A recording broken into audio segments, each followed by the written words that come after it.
Hello friends, welcome back to my YouTube channel AR Gul achiever. तो friends, आज के इस वीडियो में हम लोग भारत के अनुसंधान और उनके मुख्यालय के बारे में डिस्कस करने वाले हैं। तो फ्रेंड्स, अगर आप SSC का प्रिपरेशन कर रहे हैं तो फ्रेंड्स ये आपके लिए काफ़ी इंपॉर्टेंट है, क्योंकि इस टॉपिक से रिलेटेड एक क्वेश्चन आपका एग्जाम पेपर में ज़रूर रहता है। ठीक है फ्रेंड्स, तो चलिए स्टार्ट करते हैं। तो यहाँ पे हम लोग देख रहे हैं अनुसंधान और उनके मुख्यालय। इनके जितने भी अनुसंधान है उनके मुख्यालय कौन से स्टेट में है, तो ये काफ़ी इम्पोर्टेंट है। ठीक है, तो सबसे पहले हम लोग देखते हैं भारतीय वन अनुसंधान संस्थान। तो ये कहाँ पे है? ये आपका देहरादून में। सेकेंड क्वेश्चन है, भारतीय वन्य जीव अनुसंधान संस्थान कहाँ पे है? देहरादून में।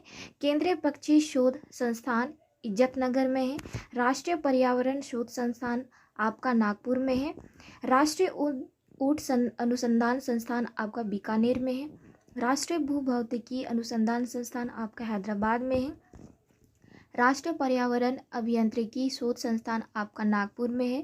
भारतीय कृषि अनुसंधान परिषद आपका नई दिल्ली में है। भारतीय मृदा विज्ञान संस्थान प्रयागराज आपका प्रयागराज में है। सेकेंड क्वेश्चन है, केंद्रीय मृदा एवं लवणता अनुसंधान संस्थान आपका करनाल में है। भारतीय बागवानी अनुसंधान संस्थान आपका बंगलौर में है। भारतीय वन सर्वेक्षण केंद्र देहरादून में है। प्राकृतिक इतिहास का राष्ट्रीय संग्रहालय दिल्ली में है। सलीम अली पक्षी विज्ञान तथा प्राकृतिक इतिहास केंद्र कोयम्बटूर में है। भारतीय वनस्पति सर्वेक्षण आपका कोलकाता में है। भारतीय प्राणी सर्वेक्षण कोलकाता में है। राष्ट्रीय वानिकी अनुसंधान संस्थान आपका झांसी में है। केंद्रीय मरुक्षेत्र अनुसंधान संस्थान आपका जोधपुर में है। भारतीय मौसम विज्ञान संस्थान आपका नई दिल्ली में है। भारतीय मौसम वेधशाला आपका पूना में है। जीवाणु प्रौद्योगिकी संस्थान आपका चंडीगढ़ में है।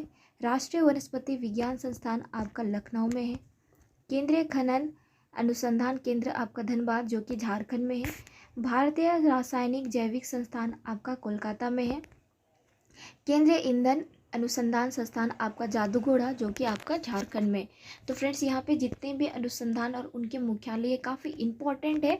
तो ये आपके एग्ज़ाम के पॉइंट ऑफ व्यू से बहुत ही ज़्यादा इंपॉर्टेंट है। तो ये सब आपको याद होनी चाहिए, क्योंकि इससे रिलेटेड एक क्वेश्चन जरूर रहता है आपके SSC में। तो फ्रेंड्स, आज के लिए बस इतना ही। नेक्स्ट टॉपिक में हम लोग इससे रिलेटेड और भी हम लोग डिस्कस करने वाले हैं। ठीक है, तो अगर आप हमारे इस चैनल पर नए हैं और आप अगर SSC का प्रिपरेशन कर रहे हैं, GK GS काफ़ी इंपॉर्टेंट होते हैं। ठीक है, तो हम लोग नेक्स्ट क्लास में और भी इंपॉर्टेंट टॉपिक डिस्कस करेंगे। तो अगर आप हमारे इस चैनल में नए हैं तो प्लीज़ चैनल को सब्सक्राइब कर लें।